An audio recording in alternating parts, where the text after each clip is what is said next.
Constructors. So welcome to my tutorial on constructors. So basically all you need to know about constructors in C++ is that it's a function within a class and it's called upon instantiation of a class. What that means is as soon as you create an object based on that class, it's going to be called. Okay? And it depends. If you don't put any parameters in it, the default constructor will be called. So today I'm going to show you 4 examples of how you can overload the operators. And if you don't know what's overloading, that's very simple. Basically, it's a couple of functions or 1 or 2 functions of the same name, but it's the system knows which one you're calling based on its parameters and then call that specific function. So let's go right ahead and let me get started with that.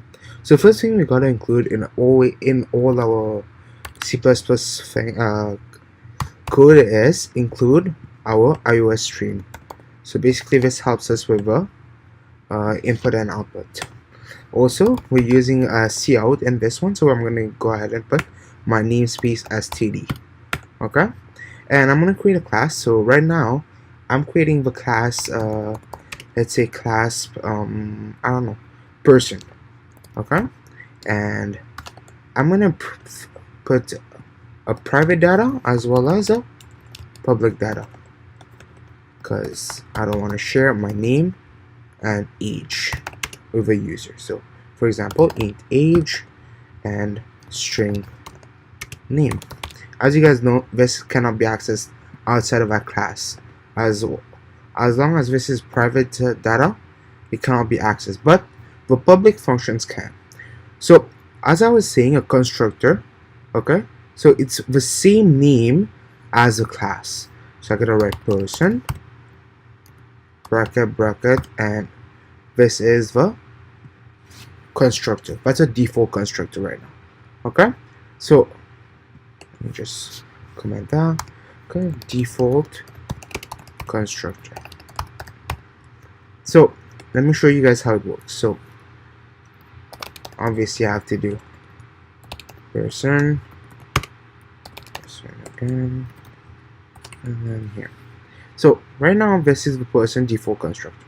So I'm going to create a safe empty state, which what that means is gonna create it's gonna give a value to my age and my name. Okay, that's the default one. So as a default, I want my age to be 0 and want my name to be let's say no name. Okay, and this will be it. Okay, so now that's one constructor. But what if I want to create one where I just get my age? So person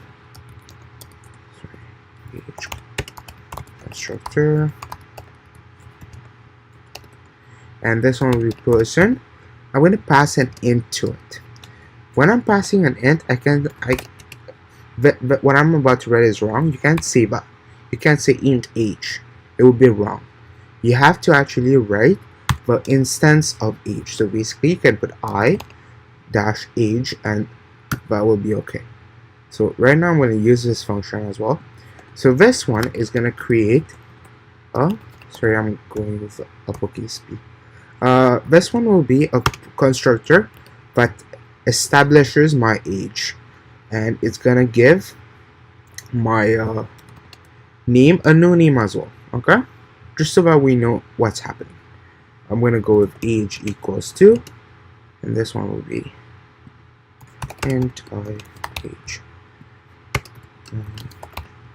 Okay, and name will be value of no, and this one will be no name like this. Okay, just so we know.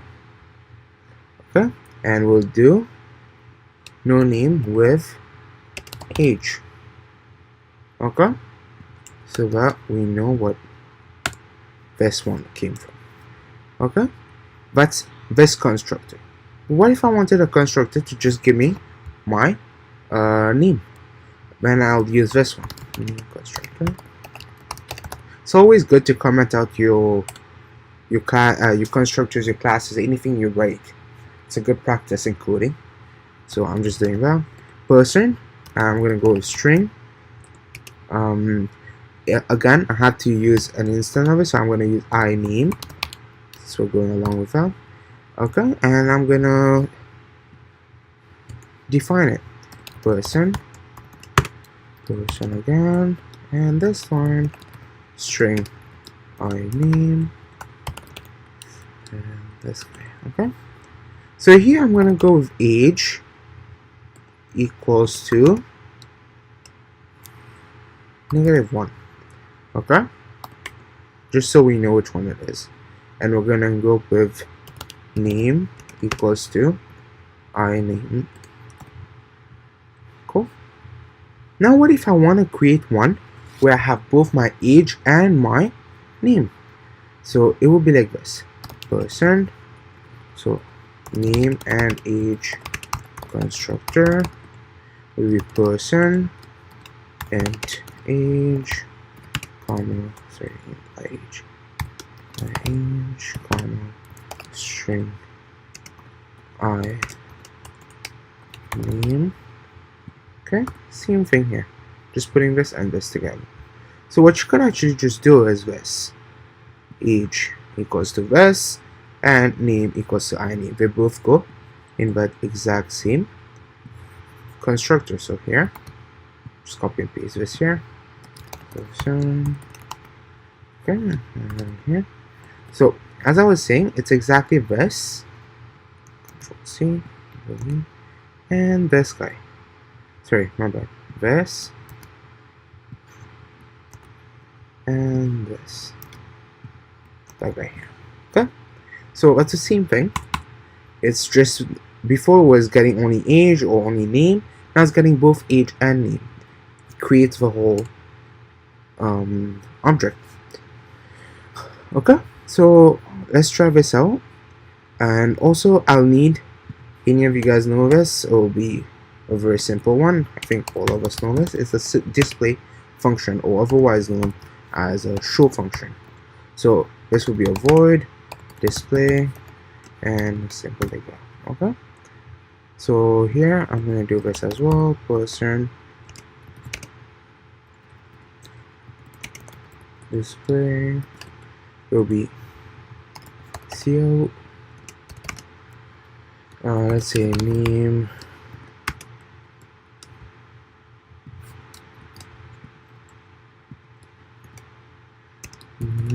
and this will be name and yeah, cout again,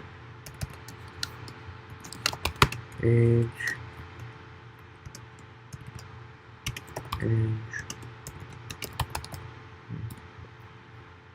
okay. My bad, I forgot the void here. Okay, now we have to call it in the main function. As you guys see, I'm not using a header file, it's just for easier to show this, but it's preferred to use a header file. And just so you guys understand this will go in my header file and this will go in my implementation file. Okay, because I'm defining my functions. Okay, so this is int main and always return a 0. Return a 0. So I'm creating an instance of a class, basically an object, and my class name is person, and I will create, let's say, object 1. Okay, and this one I won't put any parameters on it. I'm just going to leave it like that and display it. So it will be object 1 dot display. Okay, what's my object 1? Now if I do object 2, this one I'm going to put an age on it, and I'll put my own age. Object 2, I will put it on let's say my age, I'll put 15. Okay, and I will do object 2 dot display. Okay, and this one should display my age, and this one will be put object 3 person object 3 and I'm gonna go with a name, which will be I don't know, Salah. Any of you soccer fans here, you'll know that. Salah. Okay, and I'll go with object3 dot display. Alright, and I will go with object4. In this case, I'm going to give it the whole parameter. Okay, so object4, I'm going for a fourth constructor here. I'm overloading all of them, as you can see. So 25, and his name will be Messi. Okay, cool. Now this one, and I'm gonna go with object4 dot display. Okay, and this one is returning 0. Just making sure no errors here as far as I can see. I think everything looks good, right? Object1 there. Okay, let's go ahead and run it. Well, succeeded. And name, no name, age 0. Name, no name with age 15. Name Salah, age 91. Name Messi, age 25. Okay, and it ended with 0, which means it was successful. Okay, so that's overloading constructors for you guys, and that's it for me. Thank you for listening, and have a great day.